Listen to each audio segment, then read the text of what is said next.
Hi, anyone and everyone. This is Kim, the Humble Hermit from Come As You Are Oracle. I'm going to do a collective oracle with the Heart's Hidden Secrets. I got my deck off of Amazon. You may follow me on the book, the Insta, the Talk, or the Tube, or not. Totally up to you. Take what resonates, leave what doesn't. If it doesn't fit, don't make it fit. If some of it fits, fabulous. If some of it does not, leave it on the table for someone else. We don't want you taking on energy that wasn't meant for you. And today is Sunday, August 11th, 2024.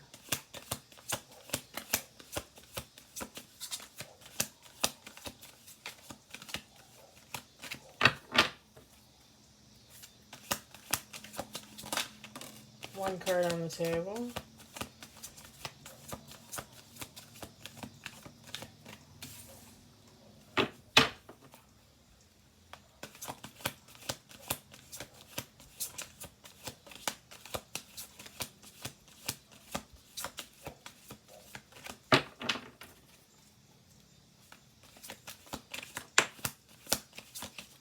Two cards on the table.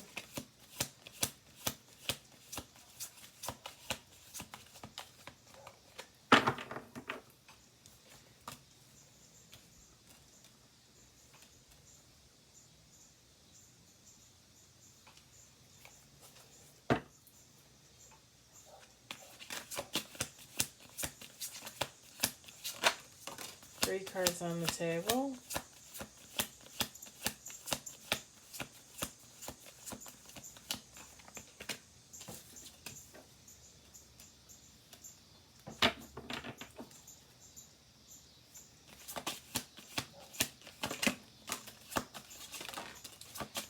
Five cards on the table.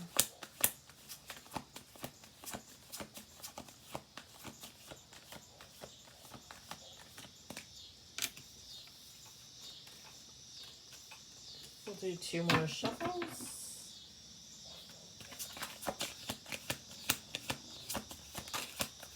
Six cards on the table.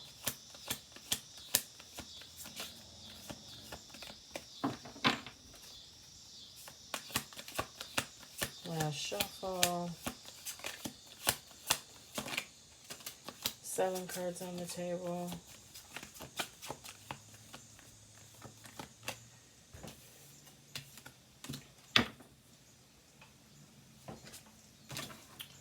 Okay.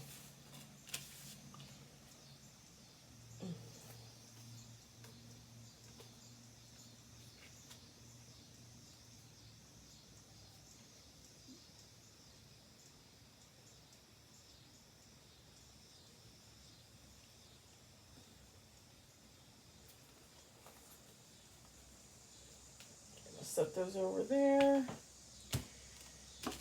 We got 8 cards. We got Perspective. One Day. Thinking. Loyalty.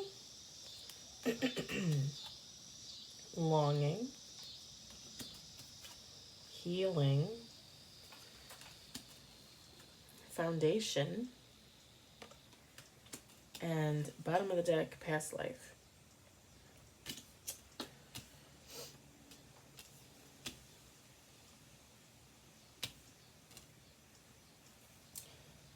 Feminine, masculine, take how it resonates, doesn't matter.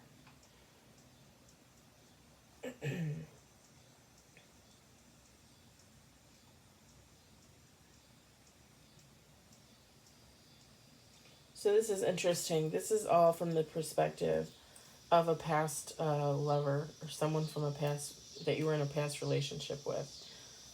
With the perspective card, they are currently in a better mindset.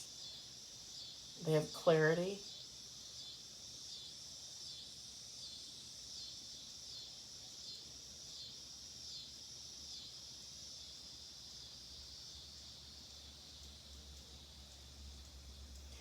They know that right now you're better off without them, but they want to come back at some point.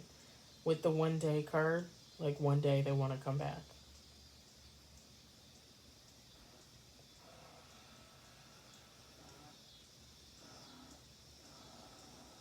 With the thinking card, they think about you all the time.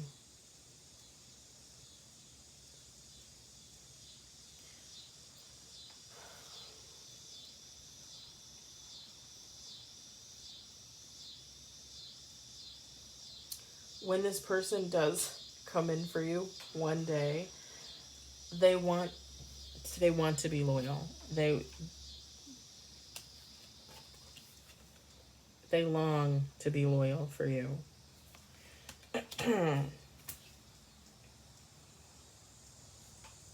They want you to be able to trust them and believe that they are going to be reliable, stable, loving, caring.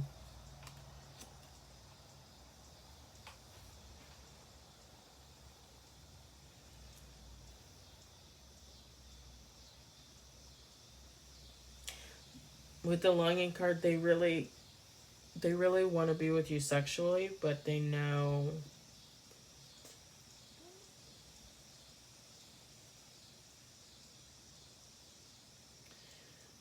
with the healing card, they know that the two of you are going to need to heal together first.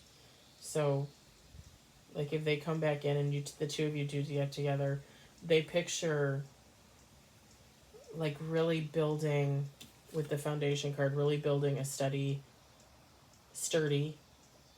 foundation for the two of you for the future. This person is in the middle of healing themselves, releasing all toxic behavior. Well, I mean, as much toxic behavior as you can. I mean, everybody has a little bit of something. And everybody changes on a daily basis. You know, some days you're in a good mood, some days you're not. You're human. It is what it is. But they're releasing as much of the negativity as they can. Purifying themselves sexually by staying abstinent. That's what makes a divine masculine or feminine. No whoring around.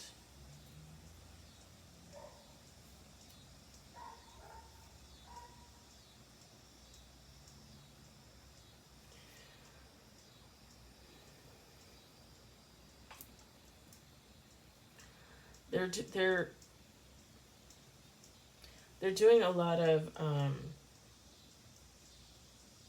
inner cleansing and outer cleansing. So what I mean by that is they're probably eating better, right? Healthier choices in food. Maybe even fasting a little bit. And they're also cleansing themselves on the outside. So they're probably doing like spiritual type baths, maybe saging. I'm also picturing like their home, like wherever they're living. Like cleaning it up, organizing, getting rid of stuff.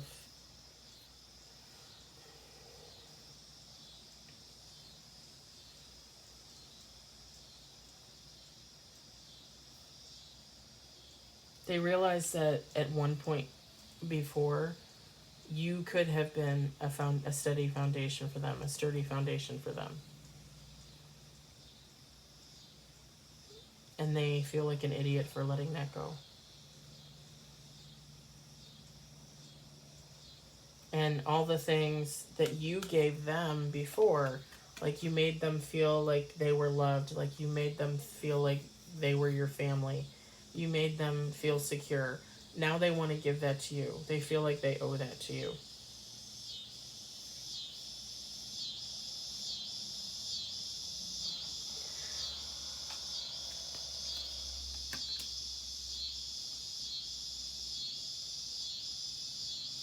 With the past life card, this person doesn't want to repeat an old pattern with you.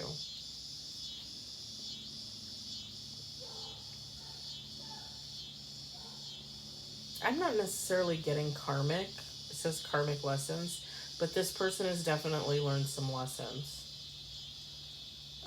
about themselves, about others. And I'm not necessarily getting like karmic lovers either, but I mean, take how it resonates. I feel this person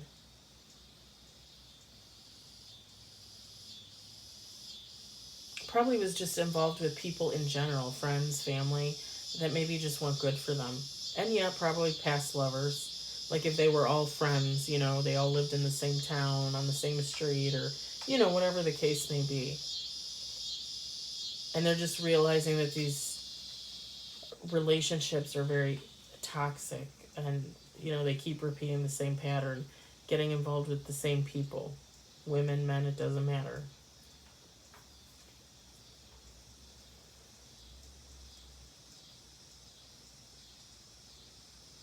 You know, they let, I don't know why I'm saying this, but like they let their friends treat them like shit, and then they treated their friends like shit. That's very toxic, because eventually either you or the friend is gonna be hurt, you know? Like that's not, like even when I'm with, you know, certain girlfriends, and we refer to each other as bitch, at some point it's just kind of obnoxious. Like it's kind of funny at first, like haha, but then after a while it's like, do we really need to call each other that? We have names, for God's sakes.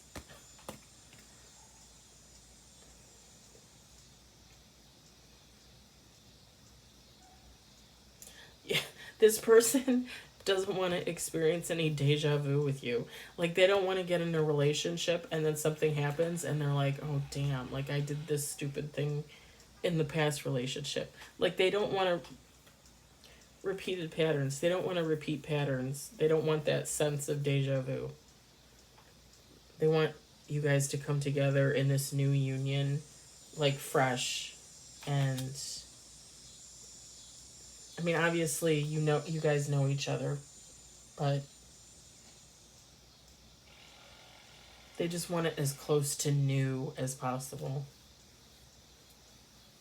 because they don't want to fuck it up.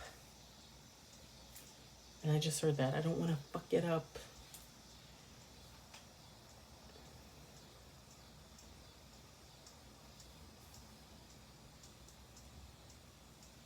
This person maybe watches you or learns about you through friends, family, what have you.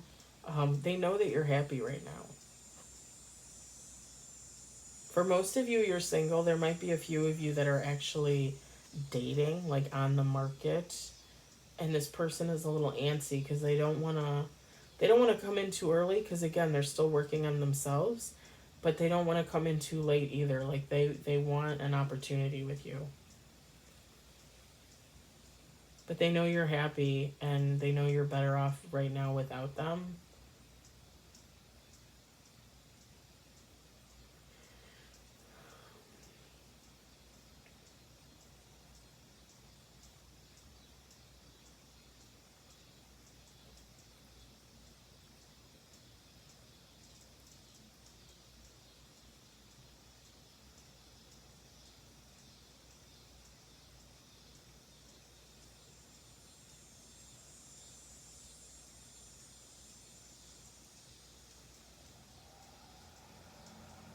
Hmm.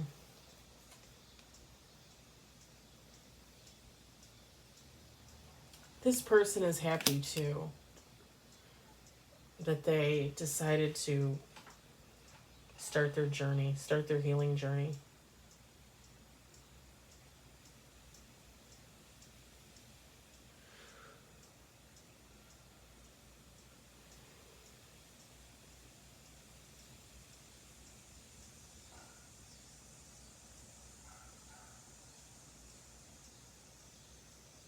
I don't know why I'm hearing this too, but um, while they're healing, they're going over past trauma and, you know, just stuff from their past, and they're realizing while they once would have referred to their childhood as very happy, now they realize it's dysfunctional, or it was dysfunctional. And with the foundation card, they know that they don't want that for their own family when they have a family.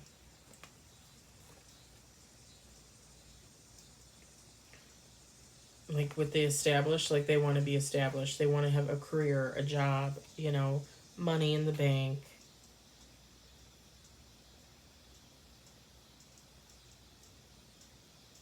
If this is a man, they want a wife. And both of them have jobs. Both of them are ready to have a kid and take care of a kid. Or vice versa, a woman and a man, or two women or two men, whatever the case may be. This person wants to provide security for their family because they never felt secure in their family. Sometimes it's very hard to admit that we have trauma from like our childhood, right? And I think pretty much everybody has trauma from their childhood in one way, in one form or another. Like, I know I have trauma. The thing is I can also recognize that growing up, like, I did not live the worst life imaginable as a kid. Like, in fact, I was probably really spoiled because my brother and I were the only kids on my dad's side, the only grandkids. So we were always spoiled on that side of the family. And then my mom was not close to all of her siblings. She was most closest to her sister, her older sister. So, like, I grew up around those cousins. So I had, like, I may not have had all my family, my extended family, but I had a good amount. And I had a really good childhood, you know? I did. For the most part. I think it's when we're ready to recognize the dysfunction and other people don't want to recognize the dysfunction that was there, it's very disheartening. Because, you know, like right now it's 2024. I mean, I was a kid in the 80s. I was born in 1980. So how old do I have to be before I'm allowed to voice my trauma in front of my family and they don't reject me and throw me out the window? Like, seriously.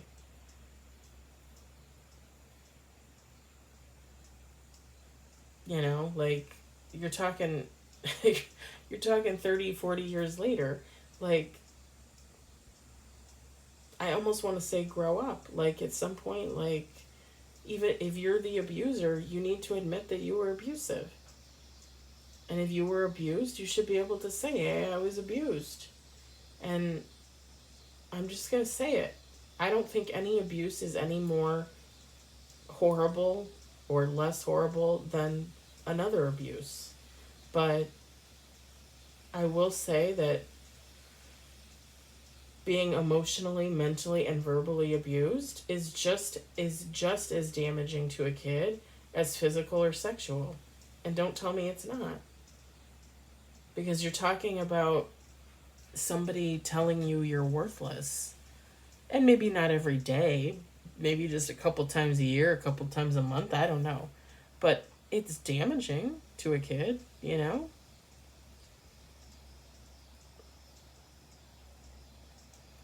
Yeah, so this person is working through, like, all of their healing and their trauma and their childhood wounds and all that.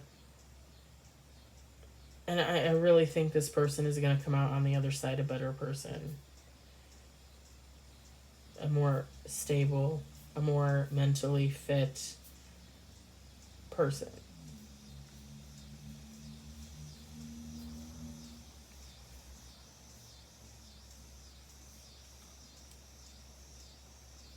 Again, I don't. One day they'll come back. One day. It takes time. We talked about this before. Everybody's healing journey is different. Everybody, you know, is in their own time. Is in their own timeline, and takes as long as they take. It is what it is. I'm gonna leave it there. I hope it resonated. I hope you enjoyed it. I hope, if anything, you found it entertaining. And I will talk to you later. Bye.